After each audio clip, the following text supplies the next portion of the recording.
Genesis chapter 32.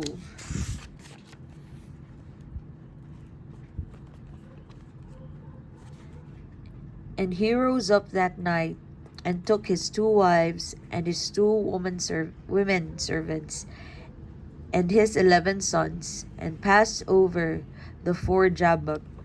And he took them, and sent them over the brook, and sent over that he had. And Jacob was left alone, and there wrestled a man with him until the breaking of the day. And when he saw that he prevailed not against him, he touched the hollow of his thigh, and the hollow of Jacob's thigh was out of joint, as he wrestled with him.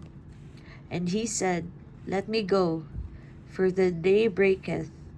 And he said, I will not let thee go, except thou bless me. And he said unto him, What is thy name? And he said, Jacob. And he said, Thy name shall be called no more Jacob, but Israel. For as a prince hast thou power with God and with men, and hast prevailed. And Jacob asked him and said, Tell me, I pray thee, thy name. And he said, Wherefore is it that thou dost ask after my name? And he blessed him there. And Jacob called the name of the place Peniel, for I have seen God face to face, and my life is preserved. And as he passed over Peniel, the sun rose upon him, and he halted upon his thigh. Therefore the children of Israel eat not of the sinew which is upon the hollow of the thigh unto this day, because he touched the hollow of Jacob's thigh in the sinew that shrank. Genesis 32 verses 22 to 32 is not an isolated event. This is a hinge in a story that begins in Eden, runs through the nation of Israel, climaxes at the cross, and continues in those sealed by the Spirit. The wrestling at Peniel is not merely about Jacob. It is about the way God prevails through reversal, weakness, presence, and promise. The pattern begins in Genesis 3. In Eden, humanity grasped at what was not yet given. Adam and Eve reached for the tree of knowledge of good and evil, seeking elevation apart from trust. Ye shall be as gods, the serpent promised. Knowledge was gained, but without wisdom. Eyes were opened, but fellowship was fractured. Humanity hid from the face of God. The cherubim guarded the way to the tree of life. The first Adam grasped and fell. This is the root of all wrestling: knowledge without wisdom, desire without surrender, and strength without dependence. Centuries later, in Genesis 25, verse 23, God declares over Rebekah's womb, The elder shall serve the younger. Election precedes effort. Promise precedes performance. As Romans 9:11 explains, this was spoken that the purpose of God according to election might stand, not of works, but of him that calleth. Yet Jacob grows up under visible systems that contradict that decree. The firstborn inherits more, the older dominates, and the world operates by hierarchy. And so, Jacob wrestles long before Peniel. He grasps Esau's heel at birth. He bargains for the birthright. He deceives for the blessing. He flees. He endures Laban's manipulation. His entire life becomes a struggle to secure what heaven has already spoken. He knows the world's rules clearly, but does not yet rest in God's promise. This is knowledge without wisdom, and calling without peace. Then comes the night at Peniel. Left alone, stripped of strategy, Jacob wrestles until daybreak. Hosea 12 verses 3 to 4 says, "He wept and made supplication." This is not dominance, it is desperation. God touches the hollow of his thigh, and it is dislocated. The wound comes before the blessing. The place of natural strength is weakened. The man who once grasped now clings. "I will not let thee go, except thou bless me." The direction of grasping changes. In Eden, humanity grasped at God's position. At Peniel, Jacob clings to God's presence. Then comes the renaming. "Thy name shall be called no more Jacob, but Israel." Israel, the one who wrestles with God, or more deeply, the one in whom God prevails. His personal struggle becomes national identity. His name becomes the name of the people. Becomes the name of a people. And that people continues the wrestling. They receive the law at Sinai. God's glory descends in fire. The tabernacle is filled with the Shekinah presence. A pillar of cloud and fire guides them. They carry knowledge. They carry covenant. They carry glory. And yet they wrestle. They build a golden calf. They resist prophets. Isaiah 29 verse 13 declares that they draw near with their lips, but their hearts are far from him. Knowledge without wisdom continues. Eventually, in Ezekiel 10, the glory departs from the temple. The presence withdraws.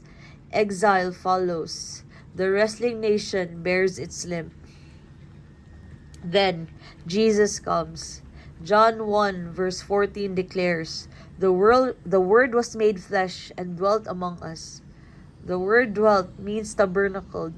The Shekinah returns not in a tent, not in a temple, but in a person. He is the new meeting place between heaven and earth. The religious leaders wrestle with him over Sabbath, authority, and tradition. They possess scripture, but lack wisdom to recognize the word. The cross stands like another tree. Where the first Adam grasped at a tree and brought death, the last Adam hangs on a tree and brings life. 1 Corinthians 15 verses 45 to 47 declares, Christ the last Adam. The natural comes first, then the spiritual.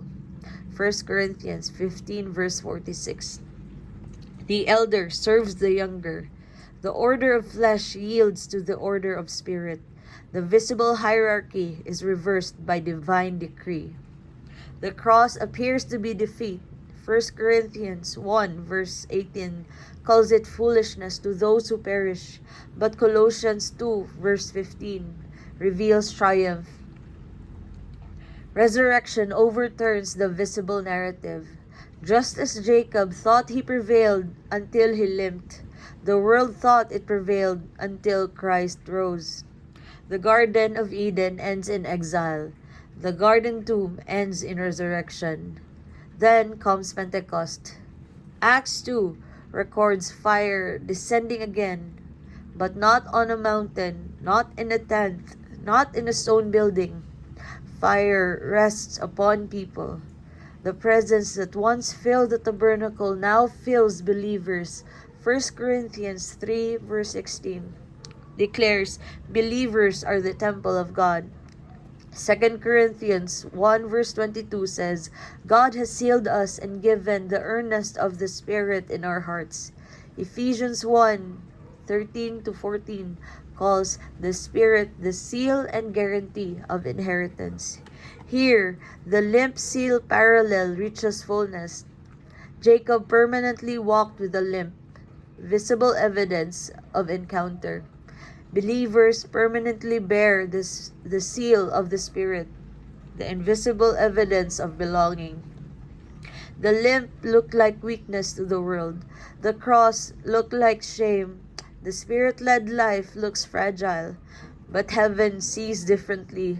2 Corinthians 12 verse 9. My strength is made perfect in weakness. 1 Corinthians 1 verse 25. The weakness of God is stronger than men. Jacob limped but carried blessing. Israel wrestled but carried promise. Christ was crucified but rose in power. The believers are sealed and secured eternally. Peniel means face of God. Jacob said, I have seen God face to face, and my life is preserved. In Eden, humanity hid from God's face. At Sinai, no one could see his face and live. But Revelation 22 verse 4 promises, they shall see his face. Peniel was a shadow. The beatific vision is fulfillment. We do not yet see fully, but we are sealed for that day. 1 John 3 verse 2 declares, we shall see him as he is. The Spirit is the guarantee that the exile of Eden will end in unveiled communion. From Eden to Peniel, from Sinai to exile, from incarnation to crucifixion, from resurrection to Pentecost, one pattern remains unbroken. God allows the wrestling.